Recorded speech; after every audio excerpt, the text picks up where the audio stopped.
What's true for color is also true for complex perceptions of motion. So here we have, let's turn this around, a diamond. And what I'm going to do is I'm going to hold it here and I'm going to spin it.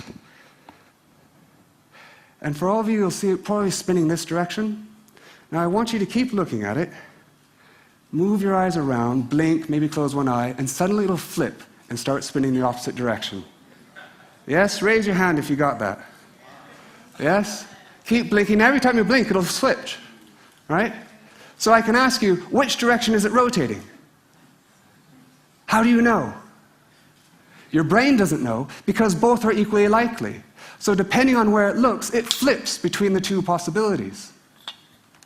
Are we the only ones that see illusions? The answer to this question is no. Even the beautiful bumblebee, with its mere 1 million brain cells, which is 250 times fewer cells than you have one retina, sees illusions. Does the most complicated things that even our most sophisticated computers can't do.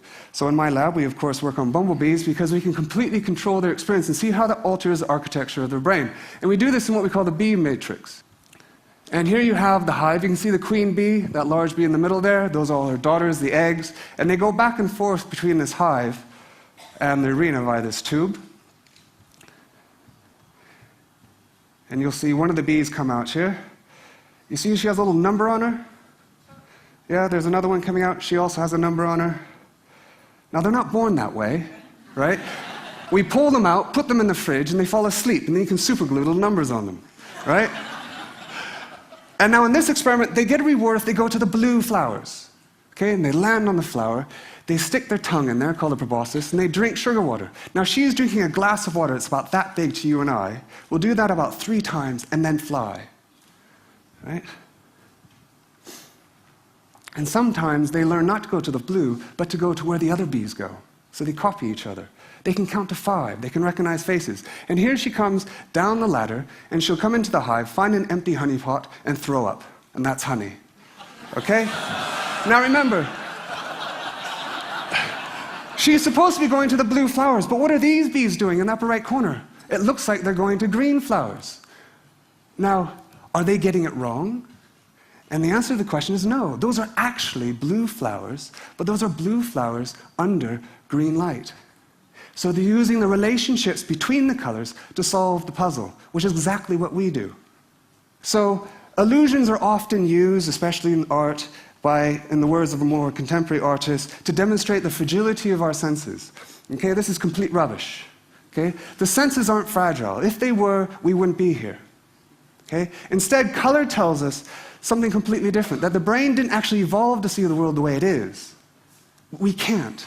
Instead, the brain evolved to see the world the way it was useful to see in the past. And how we see is by continually redefining normality.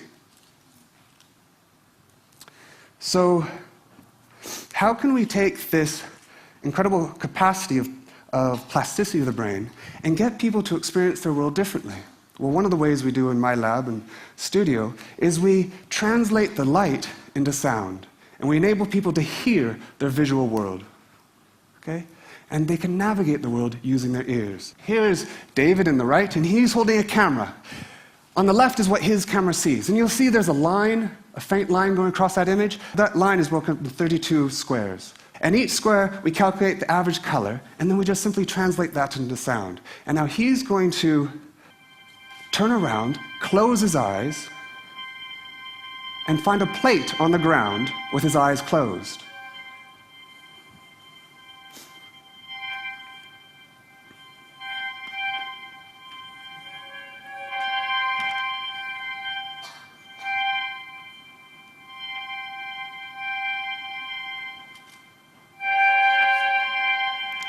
He finds it. Amazing, right? So not only can we create a prosthetic for the visually impaired, but we can also investigate how people literally make sense of the world. But we can also do something else. We can also make music with color. So working with kids, they created images, thinking about what might the images we see sound like if we could listen to them. And then we translated these images. And this is one of those images. And this is a 6-year-old child composing a piece of music for a 32-piece orchestra. And this is what it sounds like.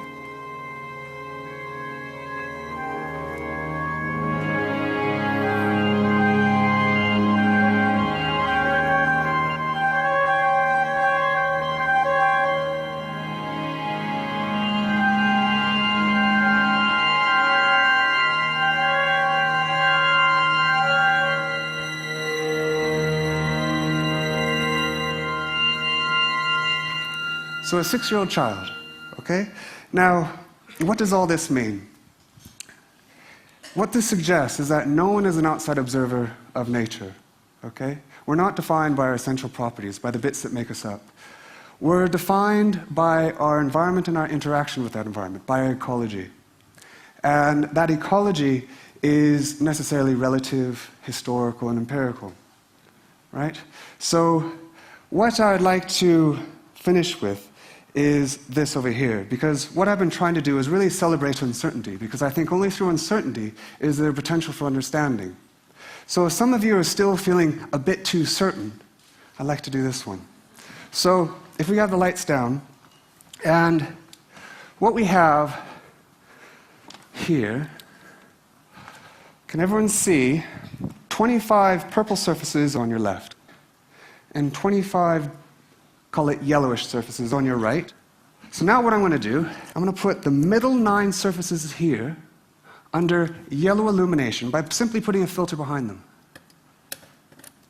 All right? Now you can see that changes the light that's coming through there, right? Because now the light's going through a yellowish filter and then a purplish filter. And I'm going to do this opposite on the left here. I'm going to put the middle 9 under a purplish light, okay? Now, some of you will have noticed that the consequence is that the light coming through those middle 9 on the right, or your left, is exactly the same as the light coming through the middle 9 on your right. Agreed? Yes? Okay, so they are physically the same. Let's pull the covers off. Now remember, you know that the middle 9 are exactly the same. Do they look the same? No. Question is that an illusion? And I'll leave you with that. So thank you very much.